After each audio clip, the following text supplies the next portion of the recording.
Hey, just a few minutes ago, I was going to record an entirely different Tune Out with Tim episode. I was going to do Van Halen's Women in Love, and I will do that for sure.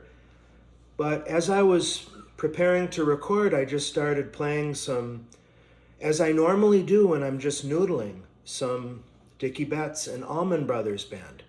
And so that's what I immediately wanted to shift my attention to, because I think it was only after his death, which wasn't all that long ago at all, that I began to comprehend how influential his playing has been on my playing. So I wanted to go over some of his favorite work to me that moves me the most. One right off the top is Seven Bridges Road, Seven Turns, right? And then the solo for that is glorious.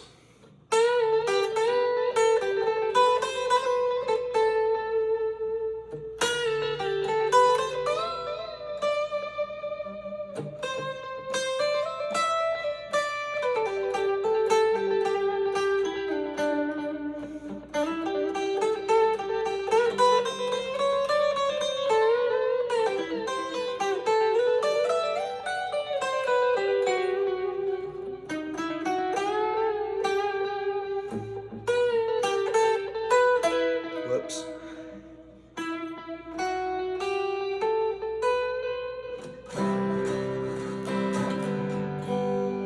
Yeah, the thing about Dickie Betts, especially that opening phrase, I have way too much delay going on here. Hang on just a second. But his melodic sense, that's the best example I can think of, but not the only one with him. Another, of course, is Rambling Man. And Dickie Betts, I think specifically, what he's contributed to me as a guitarist and as a musician is a wider melodic sensibility, moving from the pentatonic blues scale, like...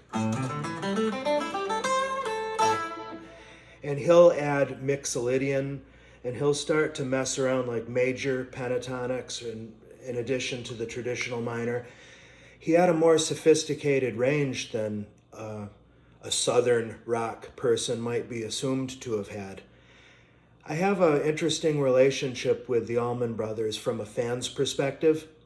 I don't like the jams, the In Memory of Elizabeth Reed and all that. I find those so boring. I find them boring to listen to, and I find them boring to play. So I don't care. I know that Allman Brothers Band was right in the center of Haight-Ashbury, and I'll always love and respect them for that. But I don't care about that. I love the really melodic stuff. We could talk a lot about that. And I tend to really like when a group goes through its pop phase for some reason. And let's face it, Seven Turns is a pop song. And, you might call Ramblin' Man a pop song at this point, but...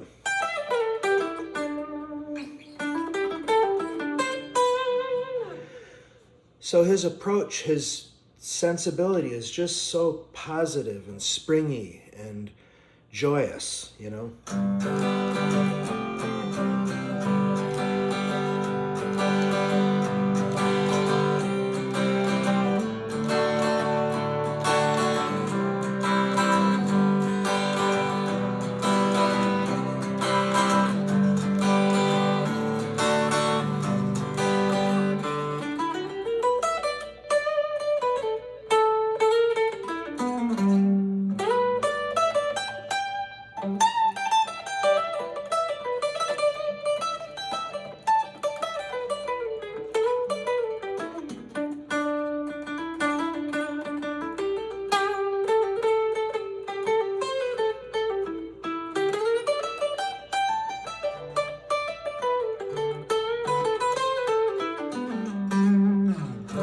Sweet, and that's Dickie Betts.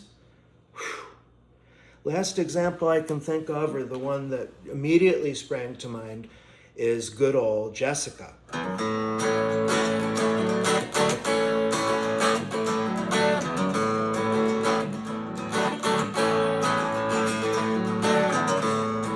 You know?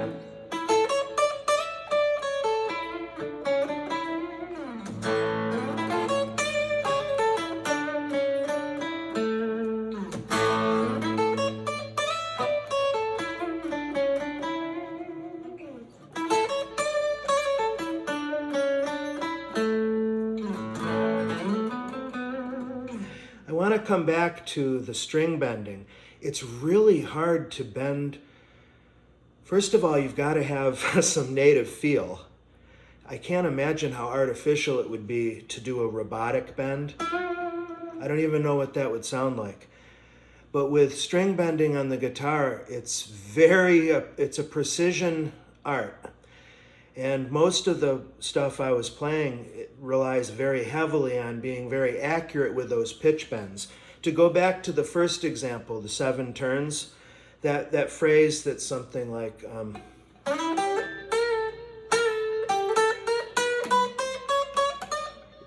I'm always questioning where to stop.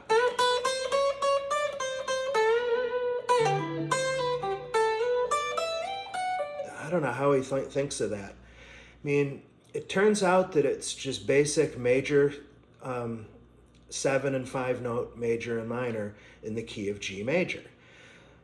And he uses the Mixolydian mode a lot as well in Ramblin' Man. And actually, that mode tends to be pretty popular with Jerry Garcia in particular. And frankly, Mixolydian mode seems to be associated with country as a whole anyway. Whatever, too much detail. But boy, it's sad that Dickie Betts is no longer among us. I would encourage you to listen to Little Martha, the acoustic piece. The guys, Dwayne Allman and Dickie Betts, used open E tuning, so I can't really demo it. I mean, I could try, but such beautiful guitar work. And then Dickie proved himself to be every bit as capable of a songwriter and a singer and a composer in general as, a flashy lead guitarist. He had that flash, but I never ever heard wasted notes with Dickie Betts. Admittedly, he probably did waste some notes doing the space jams and stuff, but I'm not listening to that anyway. I just want to hear, even if it's live, I'd prefer maybe a little bit of jamming and stuff is always cool, but if it turns into a space jam, I don't get the point. I really don't. Of course, that's typified by the Grateful Dead. Let me see. Anything else in the hopper about Dickie Betts off the top of my head? Well, I don't remember how to play it, but Blue Sky is another nice one. The major pentatonic and the Ionian major scale, the 7-note scale. It just conveys such a happy, positive, joyous. All I can think of in my head is a much more bright and optimistic version of Watership Down, the rabbits joyfully going across the field. That's what I think of on a sunny day with the sun out and the blue sky and the green grass. That's definitely what I picture with that song. And that one is dead on when you think about it, the lyrics and the title of the song with the flavor of the music. Okay, I hope this lesson was something better than convoluted. That's because that's how it's feeling on initial playback in the old gourd. Thanks. Later.